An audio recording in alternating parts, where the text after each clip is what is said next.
I'm going to take you through the Beyond Living transportation job track. So when you think about what Beyond Living is all about, it's not only a place to live. We provide immediate employment for people as they enter the program, and for most people anyway, we try to align them with those jobs in advance so then they can continue into the educational side, the vocational training portion of the program. And that job portion is so important because it helps give them the ability to not only pay for the program but begin to start saving and getting themselves prepared for what's next in life, become self-sufficient.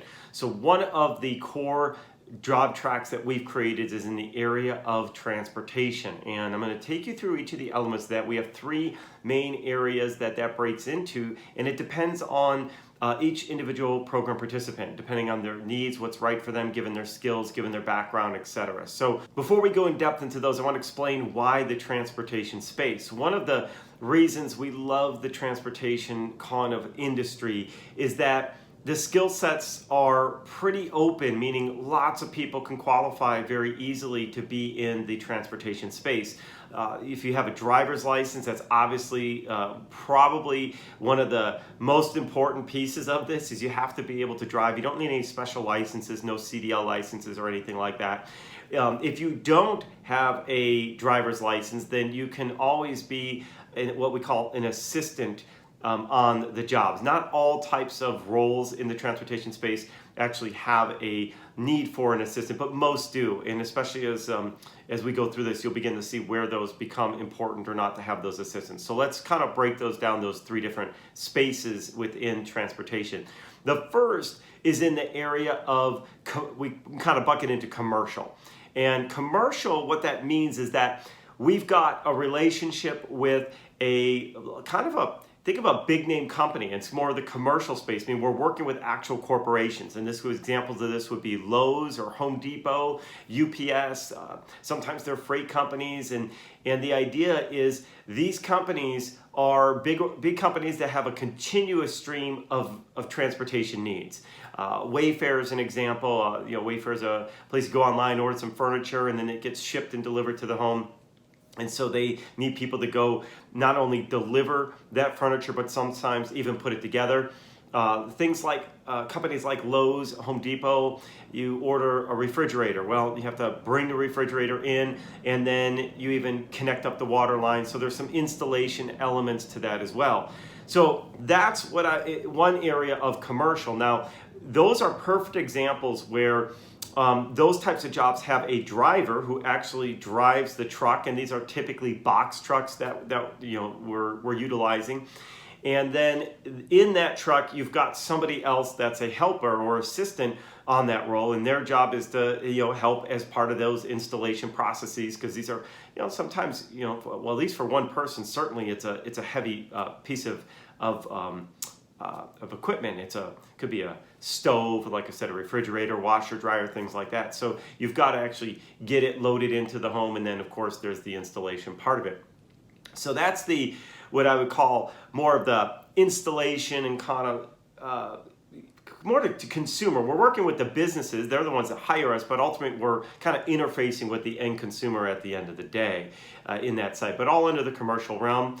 There's another aspect to the commercial side, which is something we call dock to dock, and this is something a bit different where you actually would bring the truck up to one dock, and then the company themselves actually loads the truck. So you kind of just sit and wait. And then once it's all loaded, you drive that truck to another location somewhere else. This could be hours away. And then when you arrive, again, it gets unloaded by the company themselves and their employees. So again, it's dock to dock, meaning you just kind of move it, and you're simply sitting in the vehicle making that connection. And that's where, in the commercial side, you might have a single driver, because there's one person that gets the truck from point A to point B and just does the driving, and there's no need to load or unload. So that's the commercial side, kind of at a quick summary. The second side of the equation is more on the consumer side, and in a model that we got heavily involved in, created our own company, which is peer-to-peer delivery. Now, the commercial, we partner companies that help us align those jobs with those commercial relationships, because they already have the relationships established and they're partners with Beyond Living, and they kind of outsource the driving to Beyond Living and our specifically our program participants, so that they can be employed, because their whole goal is to give back as well and help make a difference. Now, the peer-to-peer delivery, that's a whole different space. Peer-to-peer delivery is typically let me explain what it is first for you. Peer-to-peer delivery is when somebody buys some type of goods or merchandise. Maybe they let's go back to the example of Lowe's. Instead of having Lowe's actually deliver it, they're going to pick it up themselves, and it's maybe not necessarily a refrigerator or appliance as I was describing there, but it could be all types of things. They could have bought, some 2x4s, some plywood, some drywall, and they need it delivered to their home, or they bought bigger items or merchandise that they need picked up and they can't fit it in their vehicles. It could be as simple as a grill, and the grill's already assembled in it, and they bought it and they drive a Honda Civic, and there's no way they're getting that assembled grill into their Honda Civic. Peer-to-peer delivery examples could also be somebody buys something on OfferUp or Facebook Marketplace or Craigslist. It could be as simple as a foosball table, maybe a dresser, a nightstand, a big lamp, but whatever. The idea is real simple, that they have a desire to get the new merchandise that they just bought, and it could be used merchandise, but the products they just bought from wherever they're starting from to where they're going, or vice versa. They may want to deliver it from where they're at to somebody else and include delivery as part of the sale of that merchandise. So that's the concept of peer-to-peer delivery. Now, that expands even further. It could be helping people move stuff from storage. They might say, I've got a ton of boxes, I need to move it to storage. Now, let me be clear, we are not doing moving services in this example. Do we have the capability? More on the commercial side, we could actually get into the moving space, but that's a completely different realm. We're talking about moving a handful of items, a small number, enough items that would fit in minivans or our trailers, and we're not needing to use 24-foot trucks, things like that. And there's actually a level of weight regulation that defines it into a new category. We're staying in the realm where we don't need special licensing or contracting. This is really simple moves. So that's peer-to-peer delivery. And what we did in this space is we created our own platform for peer-to-peer delivery. And this platform allows people now to go on to Beyond Living website and request a peer-to-peer delivery pickup or drop off, if you will. Again, for example, they could be doing junk removal. That's another, one of the opportunities that we can do in peer-to-peer delivery. Somebody's got a bunch of junk in the house, they just want to take it to the dump. So again, moving it from point A to point B. And they go on the Beyond Living website, they place that order, and then we use vehicles, like I said, minivans, trailers, to go pick up and move those items from point A to point A to point B. That is peer-to-peer delivery. What's so cool about this model of peer-to-peer delivery is we've actually partnered with not only a technology company and a company that will actually buy the vehicle assets and lease them back to Beyond Living so that we have it to use for this part of our program. And it's cool because that's actually scalable. We can have multiple people or organizations can buy vehicles and we'll actually rent them, so it could become an actually investment for them, and they get to make a little bit on their money, and it provides us the assets to service the demand that's out there for peer-to-peer delivery.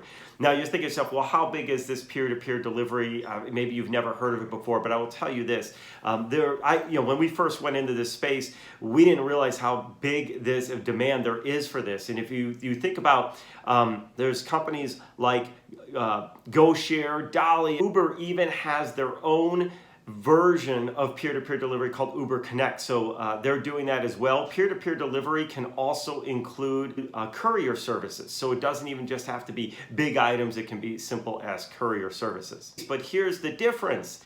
Our peer-to-peer delivery model donates back or gives back 70% of the profits to nonprofit organizations, whether that's Beyond Living or some nonprofits that have actually partnered to help generate those peer-to-peer delivery opportunities. It goes back to them. And it employs people as part of the Beyond Living program, so you're actually providing jobs for people in need, and it's also producing cash flow streams for nonprofits. So that's peer-to-peer delivery. Again, this is a space that's pretty cool because it's a little bit more flexible. Peer-to-peer could actually be a single person driving the vehicle. It could be a person and a helper. We break out the jobs and the cost based on, is the person requesting the service, are they able to help load the trailer or the van with the merchandise? If they are, then they might be able to partner up with just the driver directly, and you only need one person. If they don't have the ability to do it or don't want to do it, then they can ask to have a driver and assistant help in those particular cases. There's also general support that we are providing for nonprofits and other organizations, the ability to pick up donations and deliver them. So, and you may be aware that as part of Beyond Living, we do require that our program participants actually volunteer at least once a month, and that could be doing things like bringing food to homeless shelters and so forth. So we're using the same vehicles and assets that we're using as part of the peer-to-peer delivery model to actually do good work and volunteer work at the same time. There's also some opportunities in that peer-to-peer delivery space to get involved in operations and logistics. So it does actually provide a career path for people to expand into higher level roles in the peer-to-peer delivery models in our own closely partner companies. Now, I will take a step back and say in the commercial space, we also help people. Remember, if you go back to our training and how we break up our training, we have a phase of that education. Third phase is called launch. And in that launch phase, for those that it's the right fit for, we'll actually help them launch their own logistics company and help get those commercial jobs, even invest in the assets and the vehicles and the trucks behind them so that they can become successful. So both of these paths, whether somebody gets on the commercial side or more of the peer-to-peer delivery side, we have ways to help turn this not only into just a short-term opportunity to make some income, but actually create a career path where they can actually expand and create, maybe they want to get their own vehicles even in peer-to-peer delivery, and then they can actually be earning a little bit more because again, there's 70% of the profits go to the nonprofits, and then there's 30% that gets retained by the owners of the assets so they can keep making sure they can maintain their vehicles and also expand their vehicle fleet to help provide more jobs and support the Beyond Living mission in an even bigger way. So those are two of the three so far. You have commercial, you have peer-to-peer, and then the last one is kind of alternative models. So with our vehicles, the same vehicles that we're utilizing for peer-to-peer delivery, we also can open those up for individuals to do things like Lyft or Uber, where they actually can drive our vehicles, rent those vehicles, and drive again that's actually called peer-to-peer transportation, right? So they're actually moving people, not product. Or they can get into things like Amazon Flex. If you've never heard of Amazon Flex is a model where you sign up, you have a mobile app and you connect into Amazon and you can go deliver packages for them. So you load up your car or your, in our case, minivans, whatever it might be, and you load those up with packages and deliver them. So that's another job opportunity that our Beyond Living resident participants, program participants can actually jump right into and start earning money. So that's kind of a breakdown of some of the core opportunities that we have in our transportation job track. Again, with each one of them, at least in our commercial and peer-to-peer delivery, it really opens up the door that it doesn't have to be just a temporary fill to generate some income, but it can actually lead to something much greater where they can become more independent, own a business, or work for one of our other Beyond Living previous program participants who graduated and launched their own commercial logistics company, trucking company, and they can go work and serve them because they've got the experience through Beyond Living. And so that's kind of the idea of not only helping to create income to get through today, but also create pathways for growth and success. Now, if you're interested in learning more about our different job tracks, we've got a few others broken out in these videos, but if you're interested in a Beyond Living program and how you could get involved in starting one of these job tracks, go ahead and click on the link around this video or visit us at beyondliving.org and just go ahead and fill out the support form. We'd love to connect with you and help serve you. And if you love the mission of Beyond Living, we would love your support by liking this video, subscribing to our channel, and then share this video and the information of Beyond Living with those that you know that may have a need out there that are looking for that rebound, that chance to get ahead. We'd love to make an impact and continue to change lives. So I want to thank you in advance for your support.